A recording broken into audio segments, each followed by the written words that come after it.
The rain had been falling since dawn, tapping softly against the cracked windowpane like a hesitant visitor.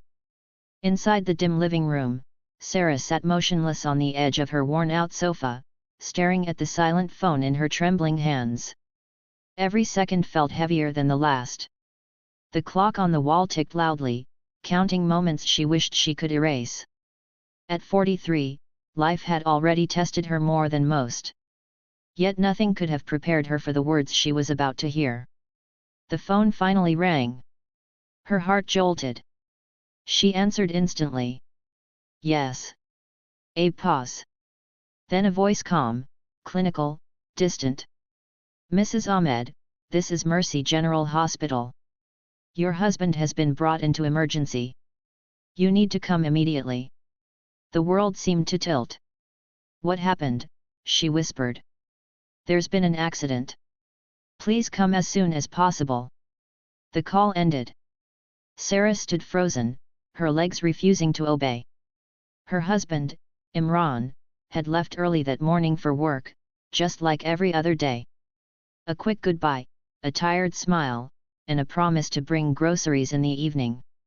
That was the last time she had seen him. Now, accident. She grabbed her scarf, keys, and purse, barely noticing the rain soaking her clothes as she stepped outside. The taxi ride felt endless. Every red light was torture. Every honking car added to her panic. Her mind raced through terrifying possibilities: broken bones, internal bleeding, coma, death. When the hospital finally came into view, her chest tightened. Inside, the smell of antiseptic and the distant beeping of machines filled the air. Nurses hurried past, doctors murmured in hushed tones, and families whispered prayers under their breath. Sarah approached the front desk, her voice barely audible. My husband. Imran Ahmed, they called me. The receptionist glanced at her screen, then pointed down the corridor. Emergency trauma room 3. Her feet felt like lead as she walked. Each step echoed in the long hallway, louder than it should have. When she reached the door, she hesitated just for a second before pushing it open. Imran lay on the bed, pale, motionless, tubes and wires surrounding him. A bandage wrapped around his head, and his right arm was in a cast. Machines beeped steadily beside him. For a moment, Sarah couldn't breathe. She rushed forward, gripping the side of the bed. Oh God! Imran! A doctor stepped closer. He suffered multiple fractures and internal injuries. The impact was severe. We stabilized him, but his condition is critical.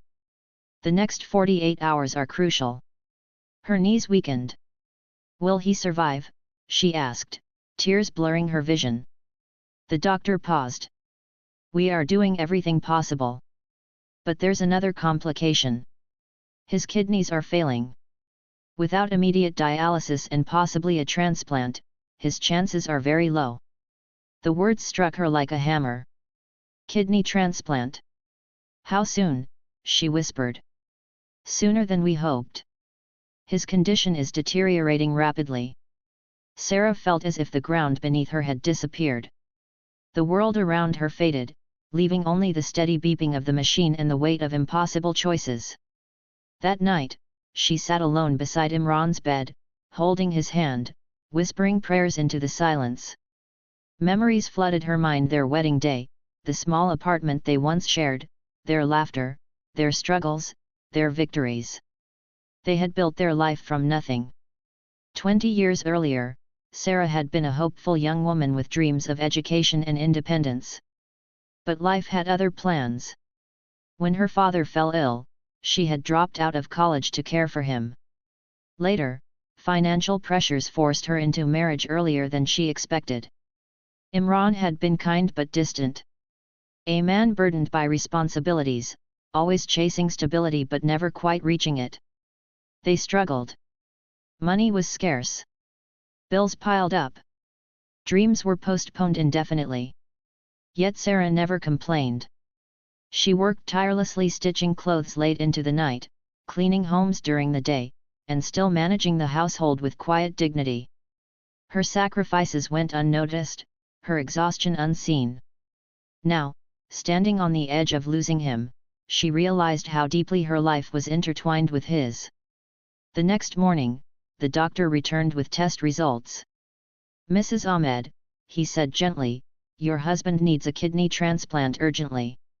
We have placed him on the donor list, but waiting time could be weeks' time he doesn't have." Sarah swallowed hard. "What are the options?" "You may consider being tested as a donor. Immediate family donors often provide the fastest solution." The room fell silent. Without hesitation, Sarah said, "Test me." The doctor nodded. "We'll begin compatibility tests immediately." Blood samples were taken.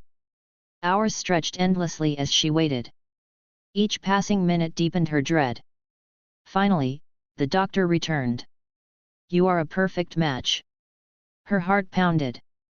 A perfect match. The weight of those words pressed heavily on her chest. Donating a kidney was no small decision.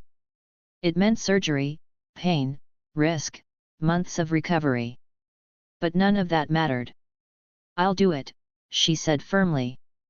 The doctor studied her carefully. "This is a major operation. You must be absolutely certain." "I'm certain." And yet, beneath her resolve, a storm of fear brewed. That evening, she called Imran's family. His brother, his mother, his relatives all arrived, filling the hospital room with anxious whispers and solemn faces. But not everyone saw her decision as heroic. His sister, Nadia, crossed her arms. "Of course you'll do it. What choice do you have?" Her words stung. Imran's mother wiped her tears. "A wife's duty is to sacrifice," she said softly, as if stating a rule written in stone. No one asked how she felt. No one asked if she was afraid.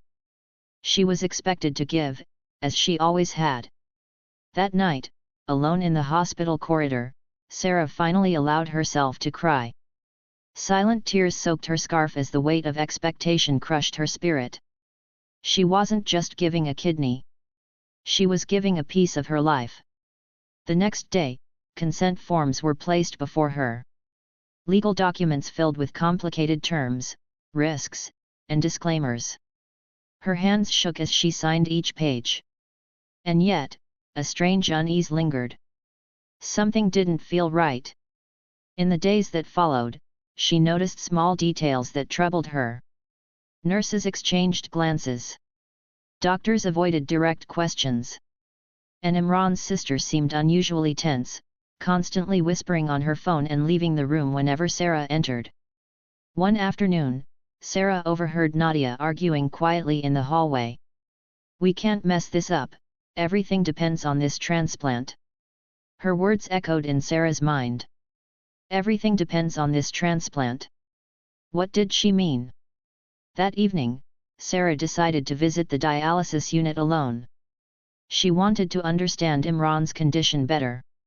As she walked past the nurse's station, she noticed a file left unattended. Her name was written on it. Curiosity and fear compelled her to glance inside. What she saw made her breath catch. There were lab reports, timelines, medication charts, but something was off. Dates didn't align. Symptoms appeared suddenly, unnaturally fast. This didn't look like a typical kidney failure progression. Her heart pounded violently. Was something being hidden? Was Imran's illness truly an accident, or was there more to the story? That night, sleep eluded her. She replayed every moment of the past weeks in her mind, the strange phone calls, the secretive whispers, the rushed urgency. A terrible thought crept in. What if this wasn't fate? What if this was planned? As thunder rumbled outside, Sarah sat alone, staring at the hospital window, realizing that the operation scheduled to save her husband might uncover secrets far darker than she ever imagined. And unknowingly, she was about to step into a truth that would shatter everything she believed about love, loyalty, and family. The hospital corridors were quiet in the early hours of the morning, the kind of silence that pressed against the ears.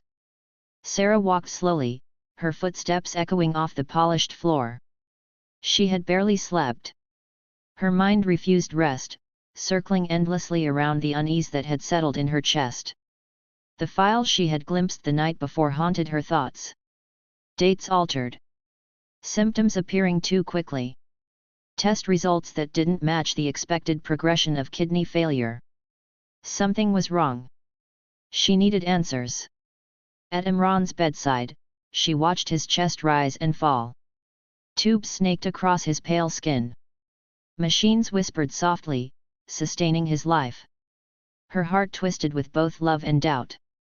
Was he truly a victim of chance, or of something far more deliberate? She leaned closer, whispering, "Imran, if you can hear me, please wake up." But he remained unconscious. Later that morning, Sarah approached Nurse Helen, a middle-aged woman with gentle eyes who had been assigned to Imran since his admission. "Can I ask you something?" Sarah said quietly. "Of course," Helen replied. "Is it normal for kidney failure to happen this quickly after an accident?" The nurse hesitated. "Well, trauma can worsen underlying conditions, but this rapid deterioration is uncommon." Sarah's pulse quickened. "Uncommon how?" Helen glanced around, lowering her voice. "I shouldn't speculate, but his test results suggest prolonged exposure to certain toxins or medications that strain the kidneys." Sarah felt dizzy. "Medications?" she whispered. "Yes. Some drugs, especially if misused, can severely damage renal function over time." A chill crawled up her spine. Imran rarely took medication. Unless someone had been giving him something without his knowledge.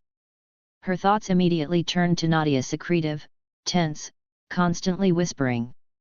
That afternoon, Sarah followed Nadia down the hallway. She watched as her sister-in-law slipped into a secluded stairwell, phone pressed to her ear. "I told you, everything is on track," Nadia hissed. She agreed. "The transplant will happen." Sarah's heart thundered. She stepped closer, straining to hear. "No, don't worry. She suspects nothing. Once the surgery is done, the problem is solved." The call ended.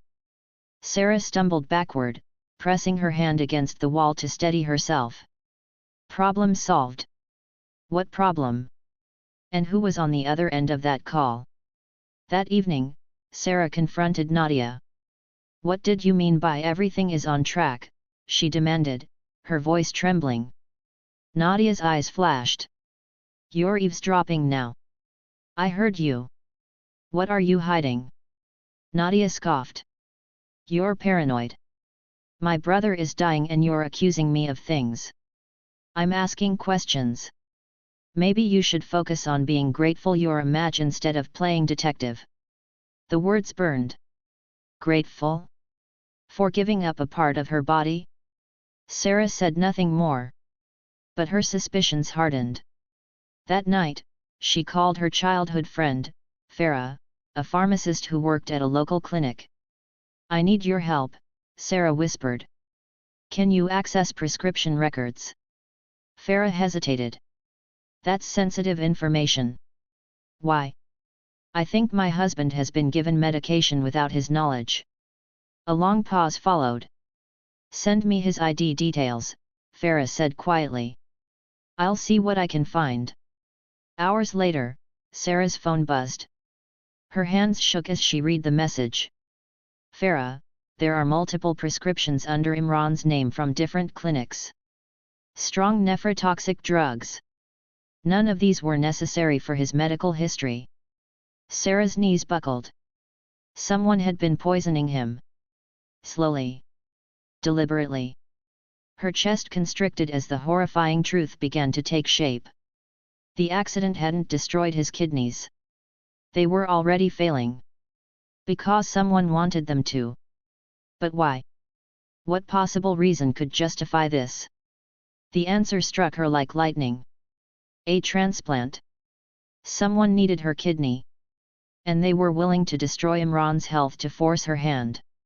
Her mind spiraled. Was she being manipulated into surgery? Was this all a calculated scheme? The next day, she quietly spoke to Dr. Reynolds, the transplant specialist. "Doctor," she said carefully, "is it possible that certain medications could induce kidney failure over time?" He studied her face. "Yes.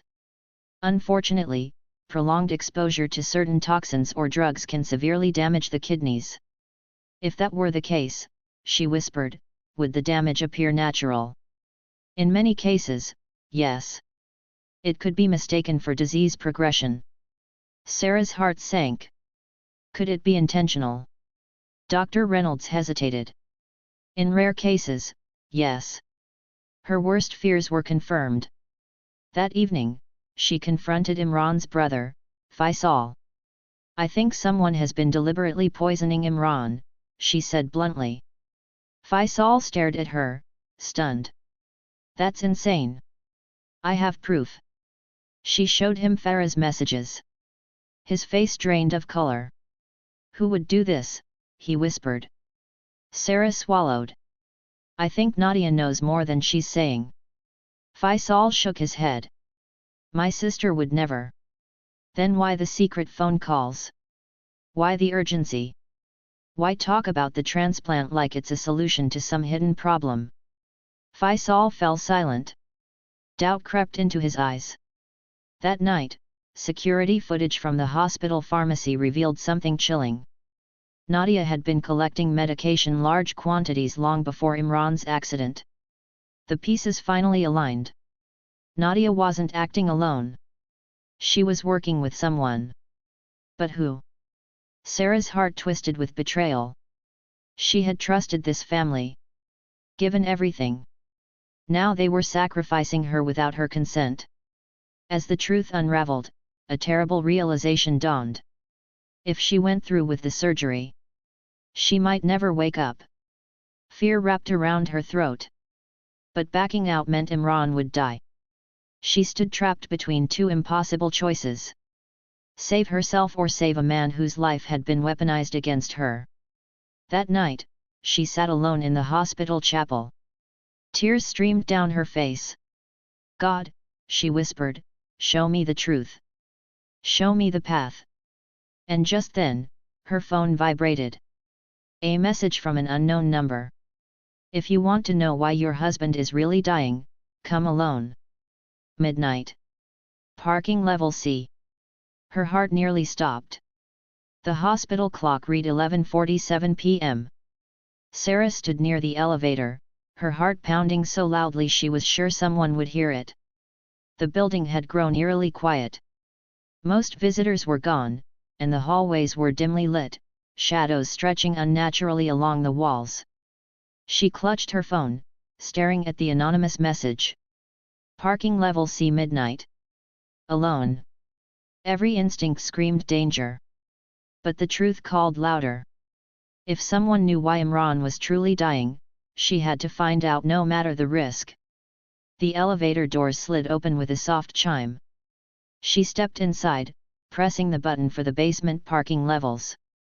As the doors closed, her reflection stared back at her from the mirrored walls, pale, frightened, yet determined.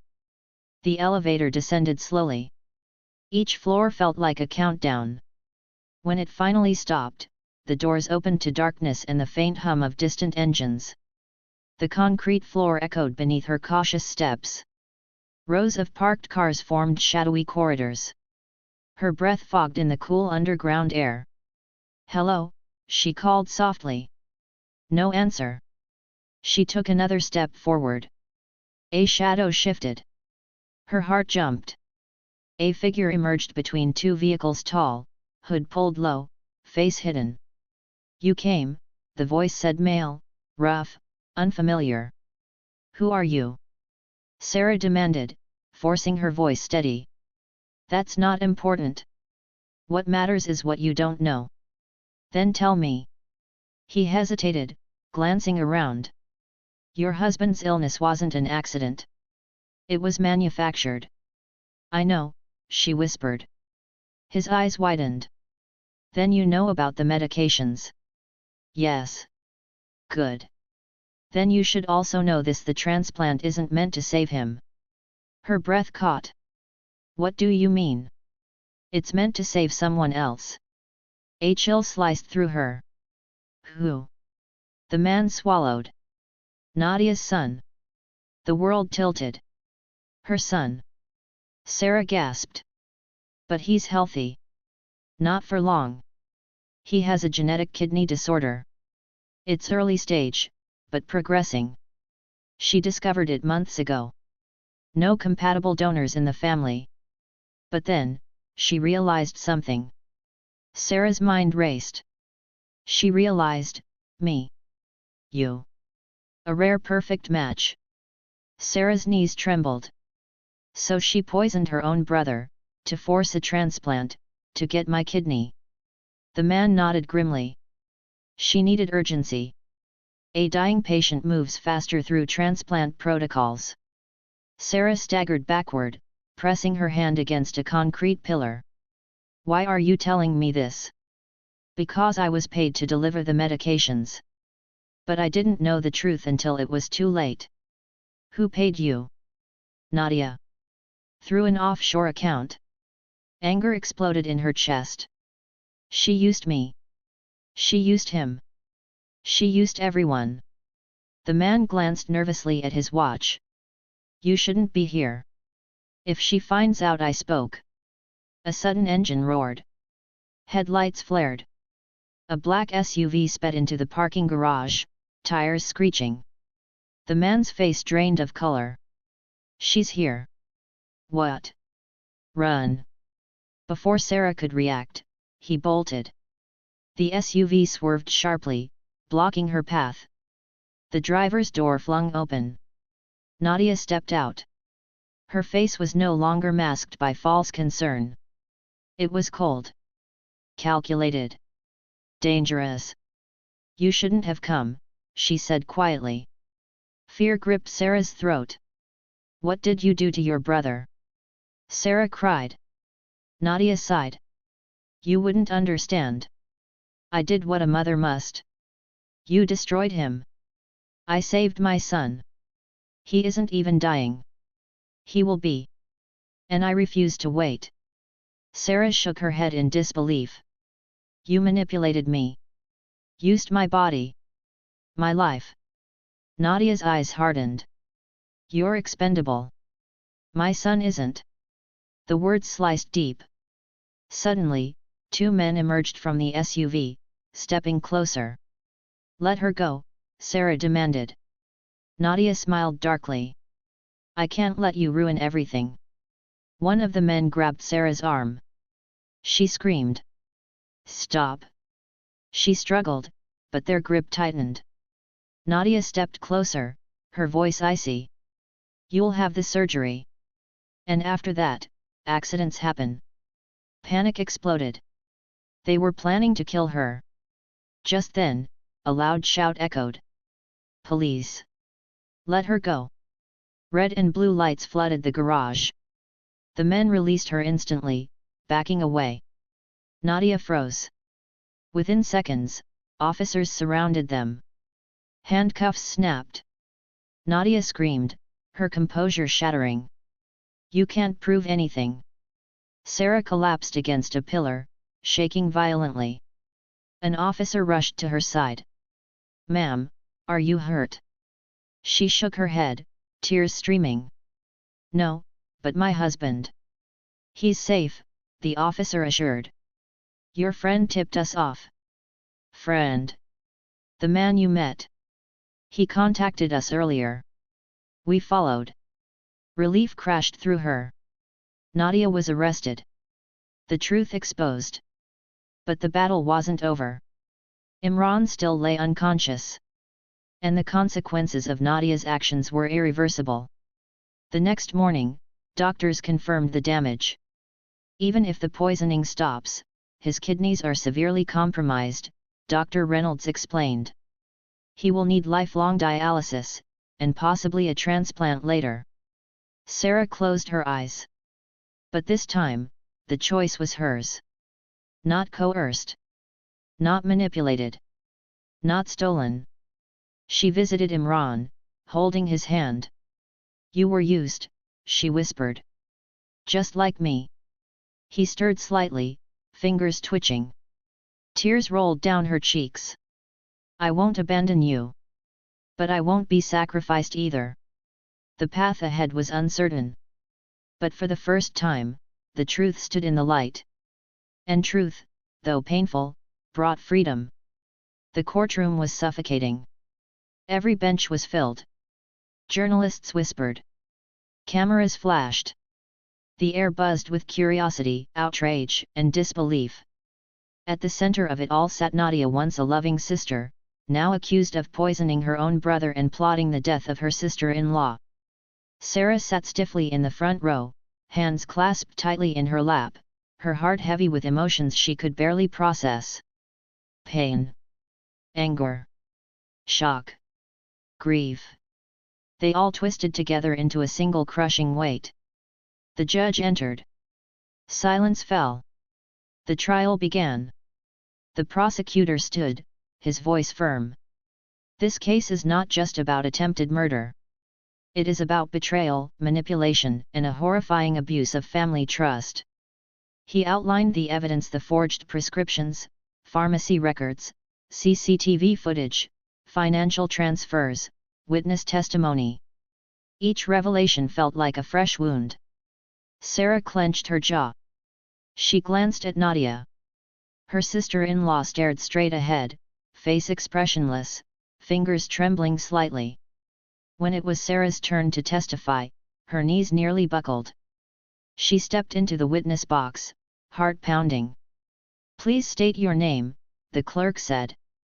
"Sarah Ahmed." "Do you swear to tell the truth?" "I do." The prosecutor approached. "Mrs. Ahmed, can you describe your relationship with the defendant?" Sarah swallowed. "She was my sister-in-law. I trusted her. I considered her family." "And did you ever suspect her of harming your husband?" "No.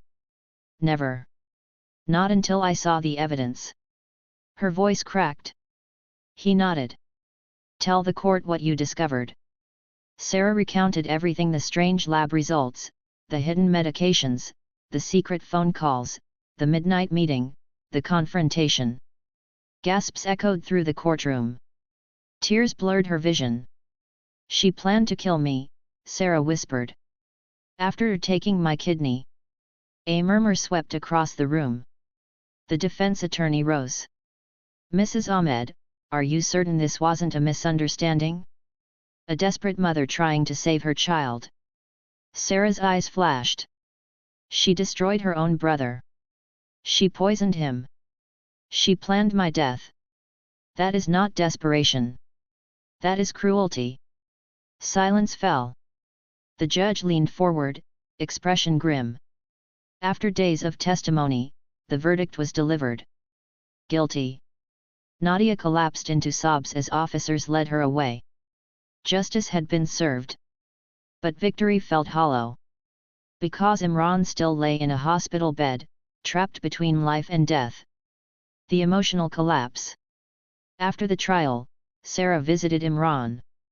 He was awake now. Weak. Fragile.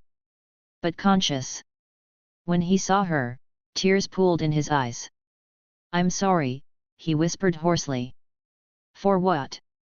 "For not protecting you. For trusting her." She took his hand gently. "This wasn't your fault. I should have seen it," he said bitterly. "She was always intense. Love blinded us both." Silence stretched. Then he asked quietly, "Will you still donate?" Her breath caught. The question she had been avoiding. The choice that could reshape her life. "I don't know," she admitted honestly. His eyes filled. "I understand." She squeezed his hand. "I love you. But I was almost killed. My body, my life, they matter too." He nodded weakly. "I never realized how much you sacrificed." Tears slipped down her cheeks. "Maybe now we both do." The decision that changed everything. Weeks passed. Imran stabilized. Dialysis kept him alive. But his long-term prognosis remained uncertain. Doctors said a transplant would significantly improve his life expectancy. Yet the thought of surgery still haunted Sarah. Fear lived in her bones. Nightmares replayed the parking garage, Nadia's cold eyes, the grip on her arms. Her therapist encouraged her to prioritize herself. For the first time in your life, she said, choose your own safety. But guilt whispered constantly. Was she selfish to hesitate? One evening, as rain pattered softly against the windows, Sarah sat alone, staring at her reflection. 43 years. A lifetime of giving. Of bending. Of enduring. She thought of her youth. Her dreams. Her lost ambitions. For once, she asked herself. What do I want? The answer surprised her. She wanted to live. Not just survive. But truly live. The next morning, she visited Imran. I've decided, she said quietly. He searched her face. I will not donate. Silence filled the room. Then he nodded slowly. I understand. Relief and sorrow collided inside her. I will stand by you, she added. But I won't lose myself anymore. He reached for her hand. I never wanted you to. The path of healing. Life slowly shifted. Imran began adjusting to dialysis. Sarah returned to her small sewing business. But something had changed within her. She enrolled in evening classes: business management, digital marketing, financial literacy. For the first time, she invested in herself. She made friends. Laughed. Learned. Healed. Confidence bloomed where fear once lived. Months later, she opened a small tailoring studio. Her designs attracted attention. Orders increased. For the first time, she earned not just money but respect. She was no longer invisible. And then, fate intervened once more. The tailoring studio smelled faintly of fabric, steam, and new beginnings. Sunlight streamed through the wide front window, illuminating colorful threads, folded cloth, and the neatly arranged sewing machines. Sarah stood behind the counter, measuring fabric for a customer, her movements confident, precise. 6 months ago, this life would have felt impossible. Yet here she was. Independent. Self-sufficient. Alive in ways she had forgotten were possible. Customers loved her work. Her simple designs carried elegance.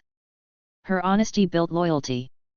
Slowly, word spread, and business flourished. But the greatest transformation wasn't external. It was within. She walked taller now. Smiled more. Spoke without fear. The woman who once lived in shadows was stepping into her light. The stranger who changed everything. One afternoon, as Sarah adjusted a mannequin, the bell above the shop door chimed. A man stepped inside. Tall. Neatly dressed. Gentle eyes. Good afternoon, he said warmly.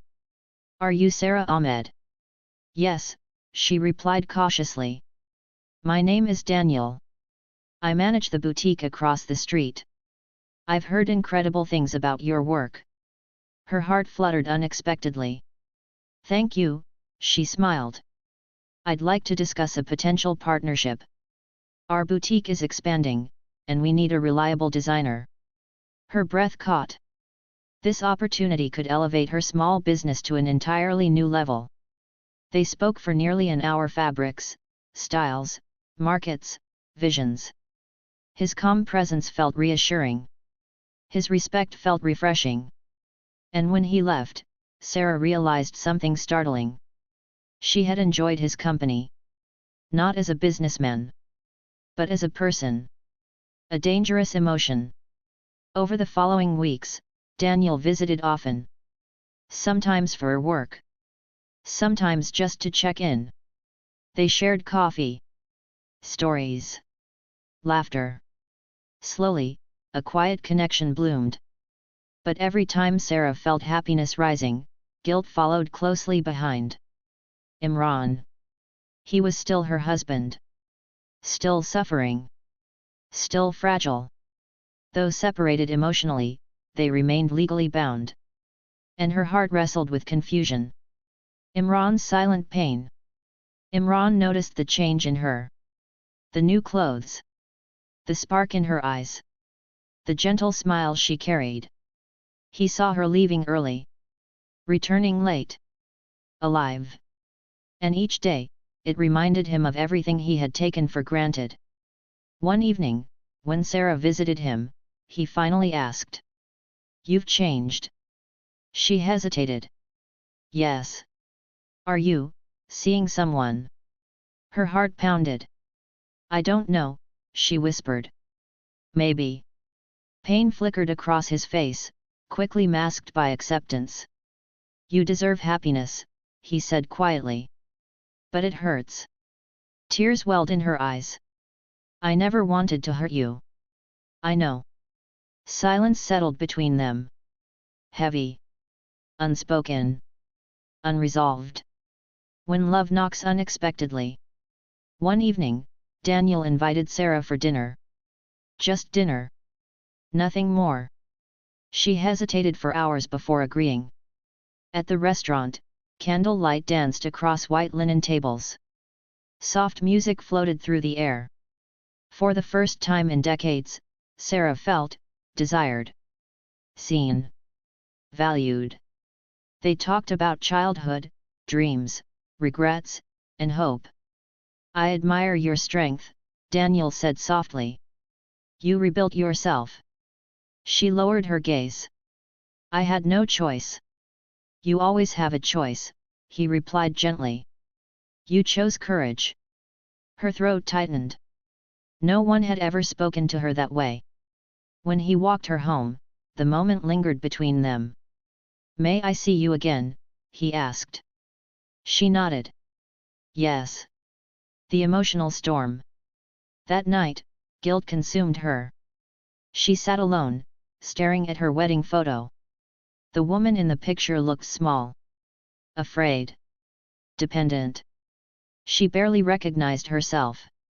Tears streamed silently. Was it betrayal to move forward? Or survival? She realized something painful. Her marriage had long ended. They were bound by history, not love. The love she once had for Imran had transformed into compassion. Not desire. Not longing. Just empathy. And that realization broke her heart. The hardest conversation. Days later, Sarah visited Imran again. "I need to talk," she said softly. He nodded. "I think we need to let each other go." Silence stretched. His breathing slowed. "I know," he whispered. "I care about you deeply," she continued, tears falling. "But I can't stay trapped in guilt." "I don't want you trapped," he said gently. They cried together. Years of shared pain. Sacrifice. Unfulfilled dreams. All released. That day, they chose peace over possession. A new beginning. Sarah and Daniel's connection deepened naturally. No rushing. No pressure. Just understanding. One evening, sitting beneath soft city lights, Daniel said, "You're allowed to be happy, you know." She smiled faintly. "I'm learning." For the first time, happiness didn't feel forbidden. It felt deserved. But fate was not finished. Just when life began to feel gentle, the call came. Imran's condition had worsened. Doctors said he needed immediate surgery. Complications were multiplying. Time was running out. Sarah rushed to the hospital. Fear tightened around her heart. Despite everything, he was still family. Still history. Still human. She stood beside his bed once more. And realized some endings require final acts of love. The hospital corridors felt colder than before. Sharper. Heavier. Every step Sarah took toward Imran's room felt like walking deeper into a storm. The doctor's words echoed relentlessly in her mind. His organs are shutting down. Without immediate intervention, he has days, maybe hours. Her chest tightened. She had prepared herself to move forward. To heal. To live. But fate had dragged her back into the very nightmare she fought so hard to escape. When she entered the room, Imran lay motionless, pale, his breathing shallow. Tubes surrounded him like fragile lifelines. Machines beeped steadily, counting time she wished she could steal. She took his hand. It was cold. Too cold. Her throat tightened. "I'm here," she whispered. His eyelids fluttered. Then slowly opened. "Sarah." Tears spilled instantly. "Yes. I'm here. I thought I wouldn't see you again." "Don't say that. I'm scared," he whispered weakly. Her heart shattered. This man had once been her entire world. Her protector. Her burden. Her family. And now he was dying. The impossible choice. Dr. Reynolds entered quietly. "We need to talk," he said gently. Outside in the hallway, he spoke in hushed tones. "His condition has deteriorated drastically. Dialysis is no longer sufficient. His heart and kidneys are failing together." Sarah swallowed hard. "What are the options?" The doctor hesitated. "A transplant remains the only viable solution." Her chest constricted. "But you are still the best match." Silence roared. The very words she feared.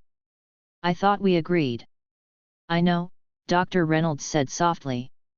"But medicine doesn't follow emotional boundaries." Her knees weakened. "If I refuse?"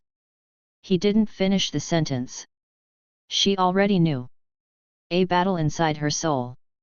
Sarah locked herself in the bathroom. Her reflection stared back at her. 43. Strong. Scarred. Alive. Her body remembered fear. The cold grip. The parking garage. Nadia's voice. The threat of death. She pressed her palm against the mirror.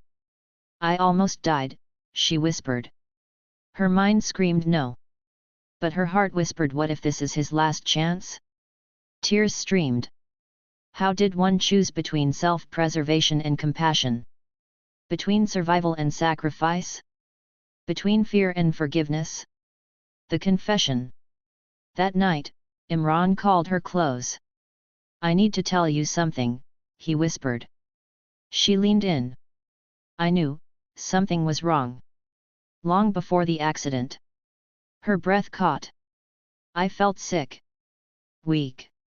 Dizzy. But I ignored it." "Why?" "Because I was afraid," he admitted. "Afraid of hospitals. Afraid of being a burden. Afraid of being weak." Tears slipped from his eyes. "And when Nadia offered vitamins, supplements, I trusted her." Sarah closed her eyes. "None of this is your fault." "I failed you," he whispered. "You carried us. I broke you." Her chest tightened. "You didn't break me," she said. "Life did." He squeezed her fingers weakly. "If I die, promise me you'll live." Her lips trembled. "Don't talk like that." "Promise." "I promise." The doctor's ultimatum. At dawn, Dr. Reynolds returned. "His organs are collapsing. We cannot wait." "How long do I have?" Sarah whispered. "Hours." Her heart screamed. The decision. Sarah walked into the hospital chapel. Empty. Silent. Cold. She knelt. For the first time in years, she prayed. Not for miracles. Not for escape. But for clarity. And suddenly, a memory surfaced. Young Sarah. Dreaming. Laughing. Hopeful. She whispered. "I don't want to die, but I don't want to live knowing I refused life to someone else. Her hands trembled. Her soul trembled. Then she stood and walked toward the operating desk. The consent. I'll do it, she said quietly. The nurse froze. Are you sure? No, Sarah replied honestly. But I'm willing. Forms were brought. Pens pressed into shaking fingers. Her signature sealed destiny. The farewell. Before surgery, Sarah visited Imran. I'm doing it, she whispered. His eyes widened. No. Yes. Sarah, I can't. You can, she said gently. And you will live. Tears streamed down his face. I don't deserve you. She kissed his forehead. Live well. That's how you repay me. The operation begins. Bright lights. Cold steel. Sterile silence. The anesthesia mask lowered. As darkness closed in, Sarah's final thought was simple. Please let my life still matter after this. The longest night. Hours passed. Families waited. Machines hummed. Surgeons worked. Lives hung in balance. 2 hearts. 1 sacrifice. The outcome. When the surgeon finally emerged, exhaustion edged across his face, everyone stood. The surgery was successful, he announced. Both patients are stable. Relief shattered the silence. Tears flowed. Hope bloomed. But Sarah remained unconscious. Her life balanced between breath and memory. The awakening. 2 days later, her eyes slowly opened. White ceiling. Soft beeping. Pain pulsing through her side. She was alive. The nurse smiled. You did beautifully. Tears slid down her cheeks. A changed life. Weeks later, Sarah and Imran recovered in separate rooms. Their paths no longer intertwined by obligation, but by respect, gratitude, closure. They had given each other the gift of survival. Now life would decide the rest. The first thing Sarah noticed was silence. Not the frightening kind, but the peaceful kind. The kind that settles after a storm has torn through everything and finally left nothing standing but calm. Sunlight filtered gently through the hospital curtains, painting warm gold across the white walls. She blinked slowly. Alive. Again. Her body felt heavy, sore, but real. She inhaled deeply. Each breath felt like a victory. Recovery. Physical recovery was slow. Pain came in waves. Sometimes sharp. Sometimes dull. But every ache reminded her she had survived. Nurses encouraged her to walk. 1 step. Then another. Each movement became a triumph.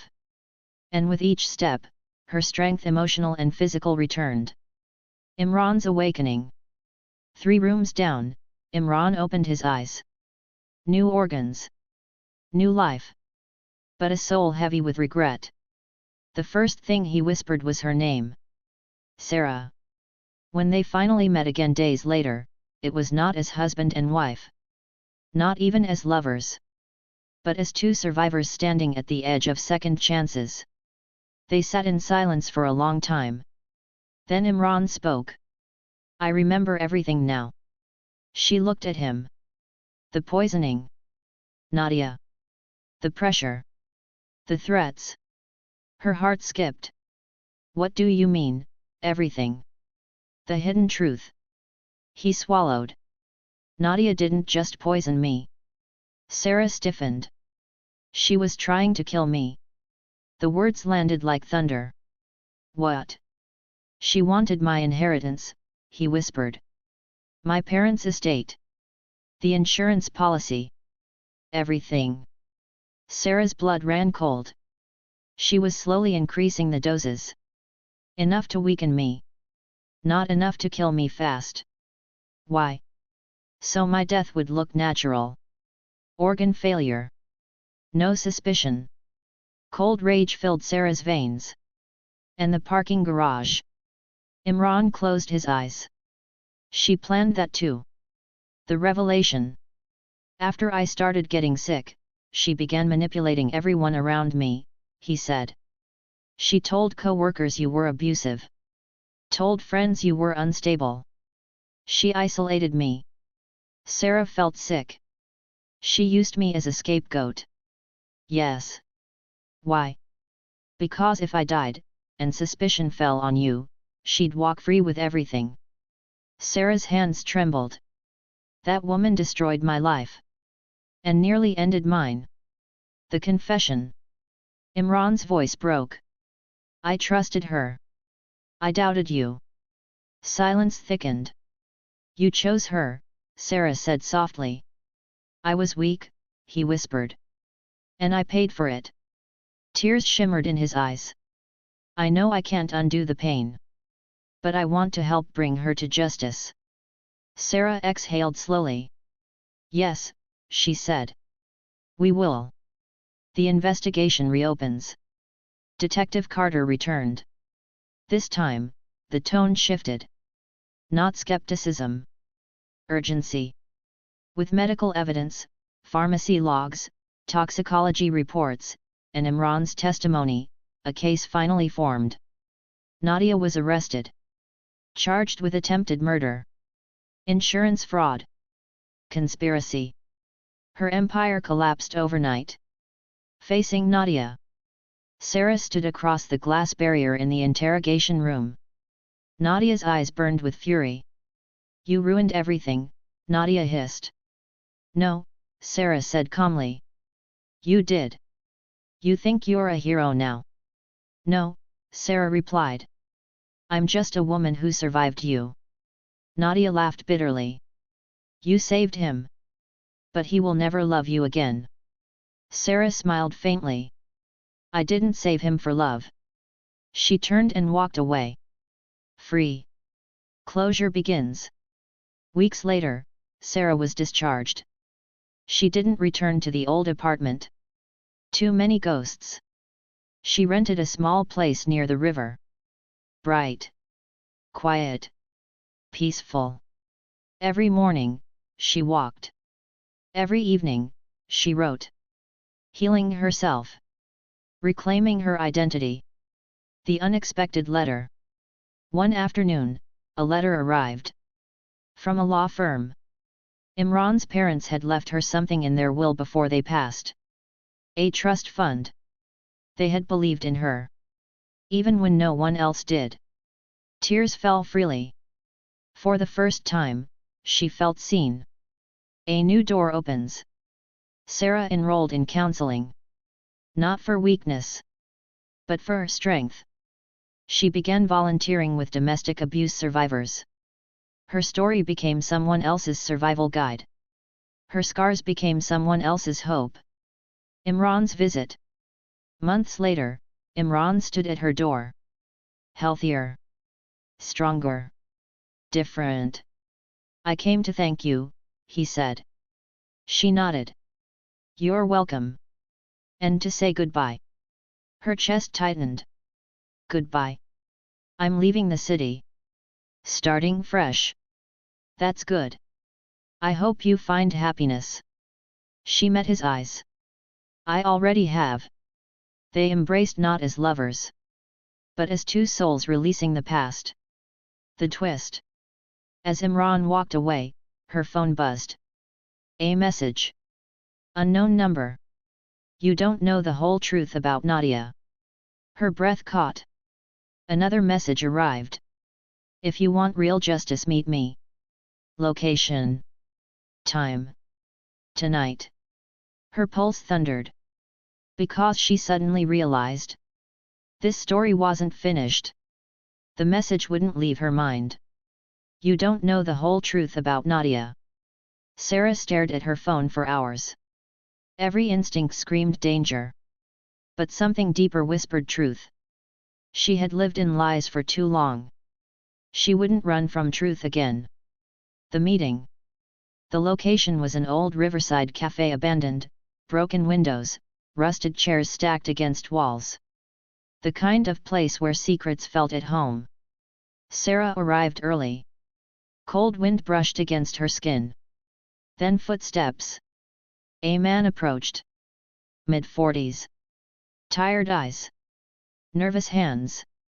"I'm Daniel," he said quietly. "I worked with Nadia." Sarah's body tensed. "Why contact me?" Because she wasn't alone. The hidden network. Daniel explained everything. Nadia was part of a larger insurance fraud ring. Doctors. Pharmacists. Corporate insiders. They created slow poison cases. Invisible murders. Clean deaths. They targeted wealthy patients. Made it look natural. Collected insurance. Moved on. Imran wasn't the first. He was the mistake. Because Sarah survived. The bigger horror. She didn't want him dead immediately, Daniel said. She wanted a slow decline. Why? So she could control assets. Accounts. Signatures. Property. Sarah felt sick. How many others? Dozens. The word echoed. Dozens. Lives erased. Families destroyed. The evidence. Daniel handed her a flash drive. Everything is here. Names. Payments. Hospitals. Policies. Why not go to police? They're compromised. Her heart dropped. Some officers are on the payroll. Fear crawled up her spine. This goes higher than Nadia. The threat. Once she was arrested, Daniel continued, panic started. People got scared. Scared of what? Exposure. Sarah realized the truth. Nadia was disposable. She was just one piece. The choice. Daniel looked at her. You can walk away. She shook her head. Too many people died. And too many more will. Silence settled. Then she said. We do this properly. The Alliance. They contacted federal investigators. Not local. Not state. Federal. 2 weeks later, raids began quietly. Hospitals. Clinics. Pharmacies. Financial offices. Accounts frozen. Data seized. The shadow war. Threats began. Anonymous calls. Unknown cars outside her apartment. Messages. Stop digging. You're not untouchable. Accidents happen. Fear followed her everywhere. But she didn't stop. Because courage is fear that chooses purpose. Nadia's breakdown. Inside prison, Nadia cracked. When she realized she had been abandoned by the network, she tried to bargain. She offered names. Routes. Operations. Payment structures. But it was too late. The machine had already started collapsing. Public exposure. News broke slowly. Then exploded. Medical fraud network exposed. Poisoning ring targeted wealthy patients. Insurance murder conspiracy. The nation watched in horror. Victims came forward. Families cried on television. Survivors told their stories. And Sarah? She remained anonymous. A silent warrior. The confrontation. Months later, Sarah visited Nadia one last time.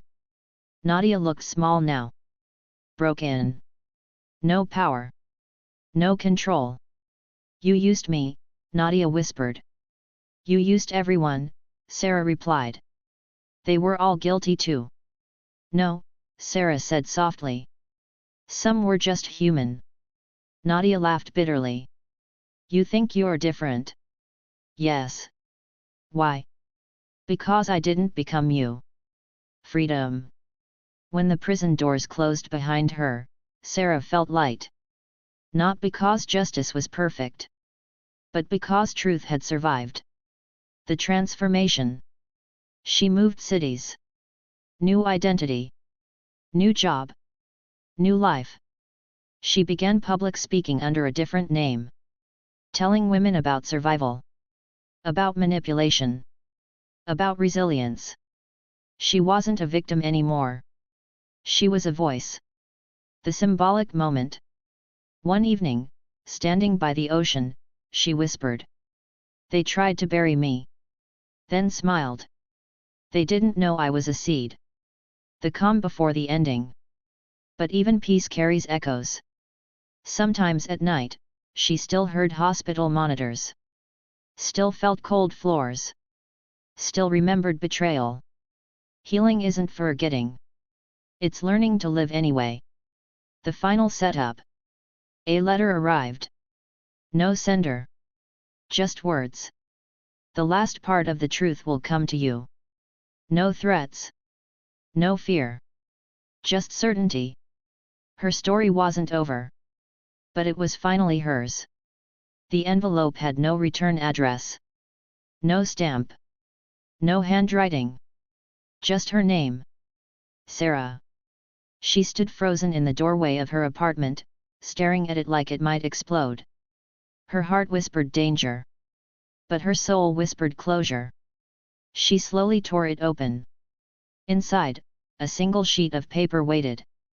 The final truth. You deserve to know everything. I am the one who started it all. Sarah sat down. Her hands trembled. My name is Dr. Alan Brooks. I was your husband's physician. And I failed him. Her breath caught. The doctor's confession.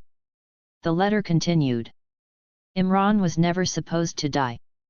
The medication was meant to weaken, not kill. But I miscalculated the dosage. And when complications began, I panicked. Instead of correcting the mistake, I hid it. Tears blurred her vision. When Nadia realized what had happened, she used it to build the network. My silence became the foundation of murder. The guilt. I watched families break. I watched lives end. And every day, I told myself it was too late to speak. That confession wouldn't fix anything. I was wrong. Sarah's chest tightened. You survived because your body rejected the poison. Your strength saved you. The request. I have terminal cancer. 6 months at most. I want to die with honesty, not fear. If you choose to expose me, I will accept it. But I beg you to forgive me. Sarah folded the letter. Her body shook. Forgiveness. The hardest word. The internal war. For days, she wrestled with rage. With grief. With betrayal. She imagined screaming. Breaking things. Destroying everything that reminded her of pain. But slowly, something unexpected happened. She felt tired. Not physically. Emotionally. Tired of carrying hatred. The visit. Against every instinct, she went to see him. Hospital. Room 402. Dr. Alan Brooks lay pale and frail. When he saw her, tears filled his eyes. I'm sorry, he whispered. The conversation. Why? She asked. He swallowed. I was afraid. Of what? Losing everything. She nodded slowly. That fear destroyed everything. Yes. Silence hung heavy. I live every day with his face in my mind. Good, she said softly. You should. He nodded. I deserve nothing less. The decision. I won't expose you, she said quietly. He stared. Why? Because prison won't heal me. Then why come? Because forgiveness will. His face collapsed in sobs. The weight lifted. As she left the hospital, she felt something lift. A burden she didn't realize she still carried. Forgiveness didn't excuse. It freed. The letter to Imran. That night, she wrote to her husband. A letter that would never be sent. You were my home. They tried to erase you. But I carry you forward. Every breath I take is a rebellion against your killers. I promise to live beautifully. The final closure. Months later, Dr. Brooks passed. His confession remained sealed. The case was already complete. Justice had been served. And Sarah no longer needed vengeance. The new beginning. She opened a foundation, helping victims of medical malpractice, funding legal support, providing therapy. Her pain became purpose. The legacy. Her story spread. Not as tragedy, but as resilience. Not as loss, but as triumph. The final message. One evening, she stood before an audience and said, "They didn't break me. They built me. They didn't end my story. They began my power." The calm. For the first time in years, she slept peacefully. No nightmares. No fear. Just stillness. The last line before the end. Because some stories don't end in death. They end in transformation. The room was quiet, the kind of silence that weighed heavily on the heart. Outside, the city lights shimmered faintly through the rain-streaked windows, each drop reflecting a lifetime of memories. She stood there, trembling slightly, holding the photograph that had haunted her for years, a picture of the family she once had, the love she once knew, and the moments that slipped away too fast. Her phone buzzed, a name flashing across the screen that she hadn't dared to hope for, him. Her breath caught. She pressed answer with trembling fingers. "Hello? Is it really you?" The voice was cracked, layered with years of pain and longing.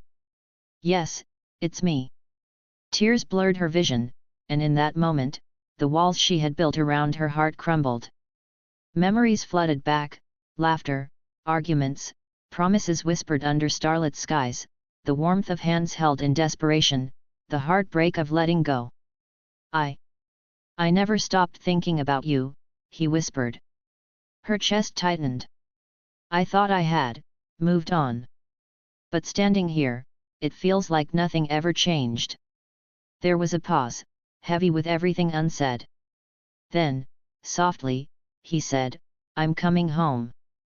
Can we try again?" She looked out at the rain, at the city that had changed as much as they had, at the fleeting moments of sorrow and joy that had defined their separate lives. She took a deep breath, feeling the weight of the past lift slightly, replaced with fragile hope. "Yes," she said, her voice barely above a whisper. "We can try again." The rain poured harder, washing away the years of pain, and in that cleansing downpour, they finally let themselves hope.